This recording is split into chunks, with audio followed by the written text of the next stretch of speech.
ہم پرامن طور پر نکلے, اپنی گلی محلے UC لیول پر, ڈسٹرکٹ لیول پر, ڈویژن لیول تک نکلے.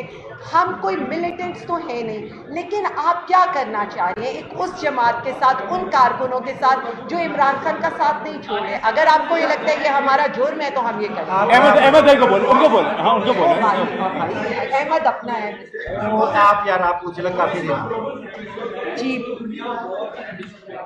اس ساری صورتحال میں آپ کی بات اسرائیل اور ایران کی وار ہے, اس پر آپ کی جواب. اچھا, میں آپ لوگوں کو اس میں یہ بتا دوں کہ شاید وزیر اعظم عمران خان صاحب ہی واحد ہیں جب انڈیا اٹیک کرتا ہے تو ان کی پرانی ٹویٹس نکال کر لایا جاتا ہے کہ جی پاکستان کا موقف کیا ہے.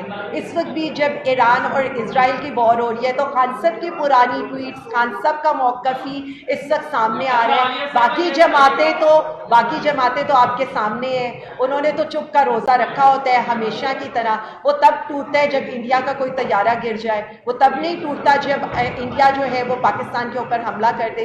میں صرف اتنا سمجھتی ہوں PTI کا موقف وہی ہے جو عمران خان صاحب کی ٹویٹ سے, اور ہم بالکل اس موقف سے 1 انچ بھی پیچھے ہٹنے کو تیار نہیں.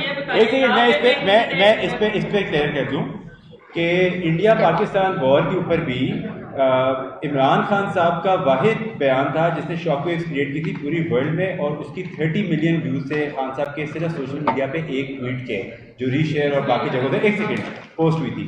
نواز شریف صاحب نے مودی کے اگینسٹ کوئی بیان نہیں دیا, آج تک بیان نہیں دیا انہوں نے تو بلکہ جو اپنے لوگ ہمارے یہاں پہ شہید ہوئے تھے ان پہ نہیں دیا, بلکہ انڈین پلین کریش. دیکھیں ہم افسوس کرتے ہیں کہیں بھی حادثہ ہو یا کچھ ہو, نواز شریف کا بیان اس پہ بھی نہیں آیا, یہ مریم نواز شریف کا بیان اس پہ نہیں آیا, بیکاز یہ بزنس پارٹنر ہیں یہ جندل کے اور یہاں ان کے یہ مودی وغیرہ کے. ٹھیک ہے, جہاں پہ بات آئی اسرائیل کی, تو اگر آپ آج بھی جا کے خان صاحب کا ٹویٹر ہینڈل کھولیں, سرچ کریں, نیتن یاہو کا نام لے کے انہوں نے کنڈیم کیا ہوا ہے, اور آپ کسی مین لیڈر کا کھول دیں, نواز شریف کا, بلاول کا, زرداری کا, 1 سیکنڈ, مریم نواز کا, نواز شریف کا, کسی نے نام لے کے کنڈیم نہیں کیا. ایران کے سپورٹ کے اندر پہلی اسٹیٹمنٹ اور سب سے اسٹرانگ اسٹیٹمنٹ پاکستان تحریک انصاف کی آئی ہے, جو انٹرنیشنل میڈیا میں بھی میں نے خود پریس ریلیز بھیجی ہے, اور کسی کی نہیں آئی. تو ہمارا اسٹینڈ واضح اور کلیئر ہے. عالیہ صاحبہ یہ بتائیے گا, آپ کے PTI کے افیشیل اکاؤنٹ سے فیلڈ مارشل جو امریکہ گئے ہیں ان کے خلاف ویڈیوز جاری ہو رہی ہیں, وہاں پر PTI پروٹیسٹ کر رہی ہے.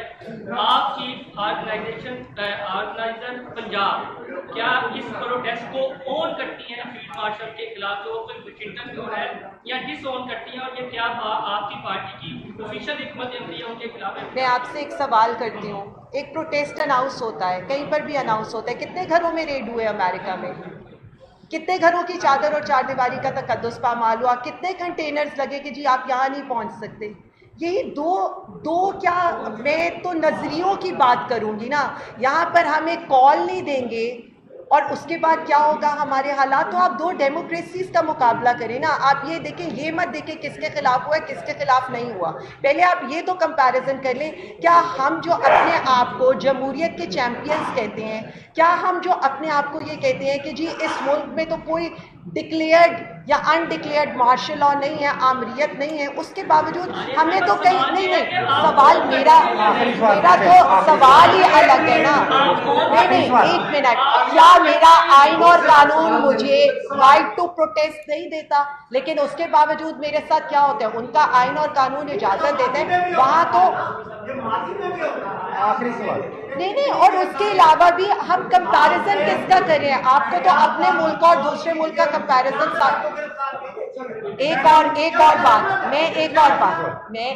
بات مجھے ایڈ سوال لے لیں میڈم, بات سنیں, ٹائم کم ہے. مجھے یہ بتائیے گا کہ سب سے پہلے تو آپ نے بہت مارے کھائی پنجاب والوں نے, ٹھیک ہے, اور ملٹری کسٹڈی میں بھی کچھ آپ کے بہت اچھے لیڈر جو ہیں وہ 2-2 سال کی سزائیں کاٹ کے واپس آئے ہیں. اب مجھے یہ بتائیے گا کہ پنجاب کے لیول پہ آپ تنظیم سازی کو بدلیں, بہتر کریں, اپنے ساتھ لگائیں, جن میں میاں باب فروخ شامل ہیں, جن میں میاں اکرم عثمان شامل ہیں. ایسے بہادر لوگوں کو جو بہادری کے ساتھ جیل کاٹ کے آئے ہیں ان کو لگائیے, اور جو میاں اظہر اور حماد اظہر صاحب ہیں وہ تو آپ کو پتہ نظر نہیں آتے, میاں اسلم اقبال جو ہے وہ بھی غائب ہیں ارشد راز سے.